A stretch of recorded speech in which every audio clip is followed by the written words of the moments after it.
Bismillahirrahmanirrahim. Assalamualaikum warahmatullahi wabarakatuh. Alhamdulillahi rabbil alamin. Wassalatu wassalamu ala asyrafil anbiya'i wal mursalin wa ala alihi wa sahbihi al-mujahidin at-tahirin. Qala ta'ala fil Qur'anil Karim, a'udzu billahi samii'il 'aliim minasy syaithanir rajim. Bismillahirrahmanirrahim. Saudaraku, kita adalah hamba Allah Subhanahu wa taala yang sangat berpotensi, yang dengan berbagai kelebihan diberikan oleh Allah kepada kita semua. Mungkin menjadi pertanyaan bagi kita, kenapa Abu Bakar radhiyallahu an sehebat itu? Hingga seandainya imannya ditimbang dengan iman umat secara umum, maka iman Abu Bakar lebih berat. Demikian Rasulullah sallallahu alaihi wasallam bersabda.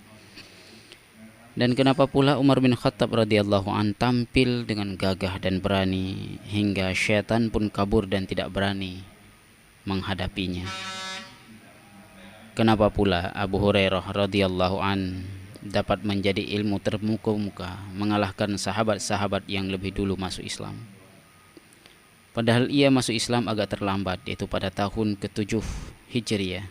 Dan itu berarti interaksinya dengan Rasulullah sallallahu alaihi wasallam dan proses transfer ilmu dari beliau tidak begitu lama.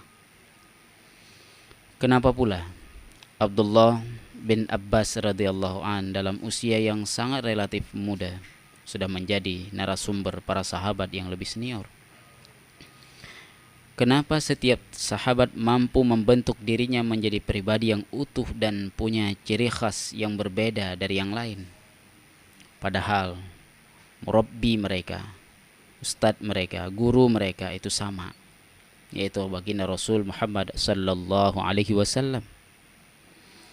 Dan dalam Islam yang diajarkan oleh beliau itu adalah Islam yang satu, tidak ada yang berbeda kepada mereka. Barangkali di antara jawabannya ialah karena masing-masing dari mereka mampu mentarbiyah, membina dan mendidik diri mereka sendiri dengan begitu optimal, sesuai dengan kemampuan yang mereka miliki, meningkatkan kualitas diri menuju tingkatan seideal mungkin, mengadakan perbaikan diri secara konsisten dan kontinu, secara berkesinambungan. Proses tersebut diistilahkan dengan tarbiyah dzatiyah. Sebuah tarbiyah atau pembinaan yang dilakukan oleh seorang muslim terhadap dirinya sendiri. Tarbiyah dzatiyah adalah sebuah kebutuhan setiap orang muslim dan muslimah kepada dirinya sendiri oleh dirinya, terutama pada zaman dewasa ini. Maka dari itu ada beberapa poin di dalam tarbiyah dzatiyah yang harus kita pahami. Yang pertama, menjaga diri mesti didahulukan daripada menjaga orang lain. Saudaraku, tarbiyah seorang muslim terhadap dirinya tidak lain adalah upaya melindunginya dari siksa Allah Subhanahu wa taala dan nerakanya. Dan tidak diragukan lagi, menjaga diri sendiri itu mesti lebih diutamakan daripada menjaga orang lain. Ini sama persis dengan apa yang dikerjakan seseorang jika kebakaran terjadi di rumahnya, semoga itu tidak terjadi tentunya, atau di rumah orang lain. Maka yang pertama kali ia pikirkan ialah menyelamatkan dirinya sendiri. Hakikat ini ditegaskan oleh Allah Subhanahu wa taala di dalam firman-Nya pada surah At-Tahrim ayat 6. Ya ayyuhalladzina amanu qu anfusakum wa ahlikum nara wa quduhan nas wal hijarah. Wahai orang-orang yang beriman, jagalah dirimu dan keluargamu dari api neraka yang bahan bakarnya adalah manusia dan batu. Saudaraku, arti menjaga diri dari neraka seperti dikatakan Ibnu Sa'di rahimahullah ialah dengan mewajibkannya mengerjakan perintah Allah terhadap dirinya, dan juga dia mewajibkan atas dirinya menjauhi larangan Allah, bertaubat dari apa saja hal yang dimurkai dan tidak disukai atau dibenci oleh Allah, yang itu mendatangkan siksa Allah. Sekecil apapun dosa yang dia lakukan, senantiasa taubat yang dia iringi. Inilah makna tarbiyah dzatiyah, dan salah satu tujuan yang harus kita pahami dalam tarbiyah dzatiyah ini. Ya, saudaraku, siapa yang akan mentarbiyah seseorang saat ia berusia 15 tahun, atau 20 tahun, atau 30 tahun, atau lebih dari itu, jika ia tidak mentarbiyah dirinya sendiri? Siapa yang akan mentarbiyah dia?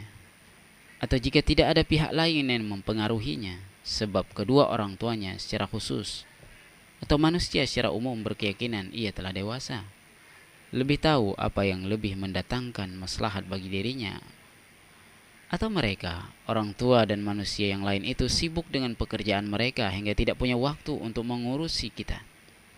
Walhasil, jika ia tidak mentarbiyah diri sendiri, ia kehilangan waktu-waktu ketaatan dan momen-momen kebaikan dengan Allah. Hari dan umur terus bergulir, berputar bagaikan roda, sedangkan ia gagal mengetahui titik lemah dirinya dan ketidakberesannya, keterbatasannya, dan kekurangan dirinya. Akibatnya, ia merugi saat kematian menjemput. Hal ini Allah gambarkan di dalam surah At-Taghabun ayat 9. Yauma yajma'ukum liyaumil jam'i dzalika yaumut taghabun. Ingatlah ketika hari Allah mengumpulkan kalian pada hari pengumpulan untuk dihisab. Saudaraku, hisab pada hari kiamat oleh Allah Subhanahu wa taala kepada hambanya bersifat individual, bukan bersifat kolektif. Artinya, setiap orang kelak dimintai pertanggungjawaban tentang diri dan sepak terjangnya, baik perbuatan yang baik ataupun yang buruk.